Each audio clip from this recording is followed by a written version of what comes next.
Yung PIDEA agent daw po, mga kababayan, sabi ni Maharlika, no? Sumulat na, ipinarating na daw po. Shoutout kay DJ Byron. Kapatid, ayan, suportahan niyo po ang channel ni DJ Byron. Ma'am Lynn Garcia, hello po sa inyo dyan. O yan, mga bossing. Galit na ang tao kay Marcos, sabi ni Ako Ito. Malapit-lapit nang umupo si Sara. Paano boss? Paano naman mangyayari kung yung... Paano mangyayari kung si 6,000 kayo? Ano? Galing nyo doon ha. At least nasunod nyo, bossing, yung ano.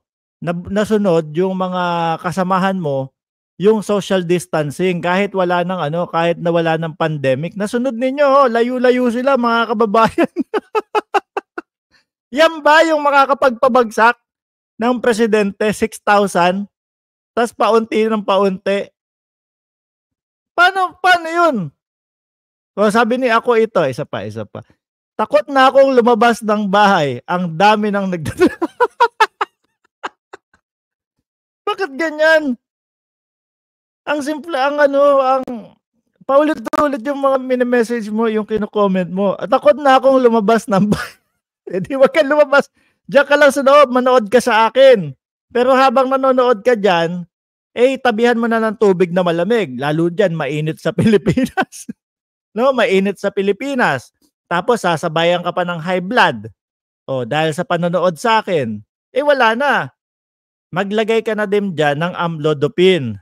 Inumin mo na yung amlodipine bago pa mag-umpisa to. Para habang 1 oras to habang naka-vlog tayo, hindi tumataas yung pressure mo.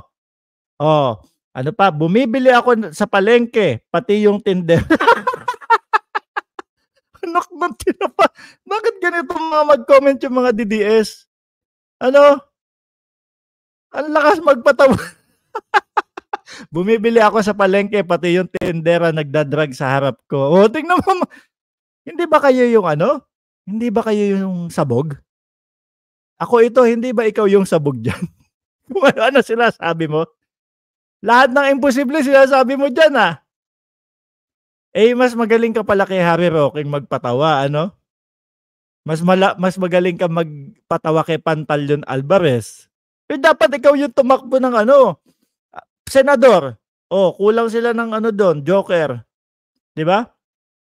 Ganyan ba ang strong leader? Akala mo candy na lang yung drugs? Grabe. Siguro ano ka ba? Inaantok pa o ikaw yung sabog? Nag-hallucinate ka na diyan? Wag na nga natin pansinin ito. Tumagal tuloy tayo, mga kababayan. Isang halakhak nga para dito sa DDS. Gago! Umpisahan na po natin, mga kababayan. Ito, yung reyna ng mga DDS, mga kababayan, DDS yan, si Maharlika. Hindi ko alam kung kasama yan doon sa mga inuutusan ng mga DDS na sirain ang ating Pangulo.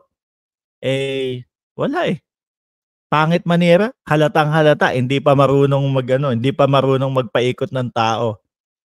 Kung ako yon yung diskarte do sa pulburon video nila, sasabihin ko, malapit na, hindi ako magbibigay ng date kung hindi ko naman kayang ilabas. Hindi ako magbibigay ng date. So at least, hindi ako napapahiya. Si Maharlika, siguro visit na. January 1, ilalabas na ang pulburon video. Kahit wala siyang hawak, Siyempre, minsan nanggigigil yun sa live niya, mga kababayan. Ginagano na nga yung screen dinudut. Galit na Di ba? Mga kababayan. So, minsan, nadudulas na. Sige, biglang nagbigay ng petsa o ng date. Pahiya. Nagbigay ulit ng petsa, pahiya. At pangatlo, nagbigay ulit. Kailan? April 12. O April 2. Pahiya na naman. Etong mga DDS, mga kababayan, ay tuloy-tuloy lang. Ganap kaming uto-uto talaga, Tanggap na namin uto-uto kami talaga. Gago! So eto nga daw po, mga kababayan, Eto nga daw po. Ang sabi ni Maharlika, na iparating na daw po, natanggap na daw po sa Senado yung sulat, Yung sulat nung kanilang PIDEA agent. Ayan, natanggap na daw po. Eh, baka tanungin ka namin, nasaan ang ano, receiving copy? Baka daw walang naipakita naman po mga bossing, eh. Rekta, walang naipakita po. So ngayon, ako bakit hindi po ako naniniwala dito sa mga kaek-ekan ni Maharlika mga boss? Kasi simulat sa pool pa lang po wala nang nailalabas na ebidensya, 'no?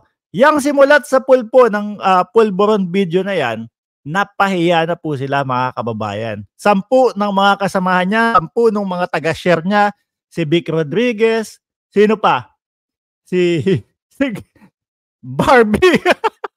Si Barbie, oh, madalas maging taga-share yun ni Maharlika, mga kababayan. So ngayon, yun pa lang po palso-palso na, 'no? Nagbigay sila nung April 2 na date, hindi nila kaya. So, ang tingin ko dito mga bossing, gumawa na lang sila ng paraan. Kasi ang pangako nila dun pulburon video, eh, video, hindi po papel, ano? So, ginawa na lang nilang paraan para sa gano'n, eh, lumusot kahit papaano at merong madaling mauto yang mga DDS, eh, mga kababayan. Papel lang obra na sa kanila, eh, oh. Kahit po ano, kahit po yung tipo bang halata na yung pagkapeke, sinabi na ng PIDEA yung peke, mga kababayan, at hindi totoo, eh, ay sige uto-uto kami, eh. Ano, pinanganak na kaming uto-uto.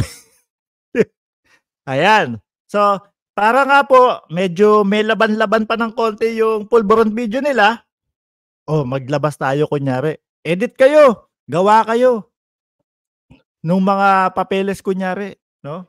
Ganyan. Oh, eh, sinoplak ng PIDEA. Tapos ang daming mga Pilipino talagang hindi naniniwala. Eh, siguro nag-isip-isip sila, ganito na lang. Kunyari, yung PIDEA na nakapirma dito, yung agent na kunyari huhuli, eh, gawan natin ng sulat. Sulat tayo kunyari gano'n, 'no?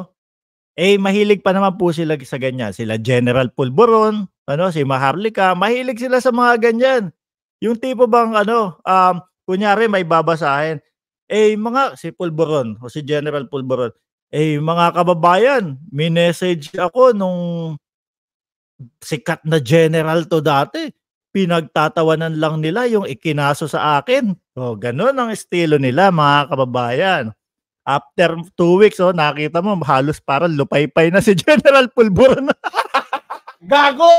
Halos akala mo ano ba 'to, matetegi na? Parang biglang napaaga yung panghihina nito, Dala na din po ng stress mga bossing, 'no?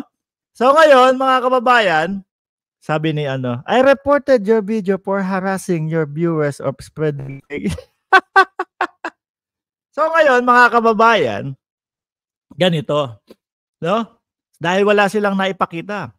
So pinangalandakan nila, sinubaybayan nila, talagang pinanghawakan nila. Mga bossing yung ano, yung PIDEA agent daw po, eh, sumulat doon sa kanila at inihatid na daw po sa Senado at natanggap na daw po sa Senado, Kongreso. Umabot na din daw po sa ano, Office of the President, mga kababayan. Tingin niyo po totoo 'yun? Wala po. Kasi yang PIDEA agent na sinasabi nila niyan, eh, kung talagang matapang, kung talagang totoo, haharap ang mukha. Eh, ano 'yun, pasulat-sulat tapos tatakpan yung pangalan, mga kababayan. Pasulat-sulat, tatakpan yung pangalan, wala silang maipakitang agent, wala po, bluff, 'di ba? Yan po ang totoo diyan, bluff. Namba-bluff po sila mga kababayan, kasi nga po, eh, umaasa sila sa views. Ano sabi ni ano, ni Larry Gadon mga kababayan, eh, yang si Maharlika patay gutom sa views yan. Gago! Patay gutom sa views yan, eh, diyan kumukuha ng pangkain yan, eh. So ngayon, para po magtuloy-tuloy, 'no, ang pagkain ni Maharlika, mga kababayan, ituloy lang. Ituloy lang po, 'no? Kailangan umandar ng umandar 'to. So ngayon, pinapasakay na naman po sila na, "Oh, nasa Senado na, tatawagin na sa Senado 'yan, ganito, ganyan."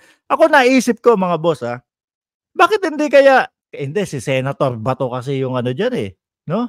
Si Bato ang talagang pinakapinuno diyan sa pag-usaping droga, mga kababayan, eh. No, pero kung maiba-iba na senador, kunyari si Risa Hontiveros, bluffin niya, no? I-bluff niya, "O sige, kunyari na lang may natanggap kami. O punta ka na agad sa Senado kung sino ka man na Poncio Pilato na PIDEA agent. Punta ka na." 'Di ba? Para lang magkaalaman kung talagang merong ganyan. Wala po. Mahilig po sila sa ganyang diskarte na bluff.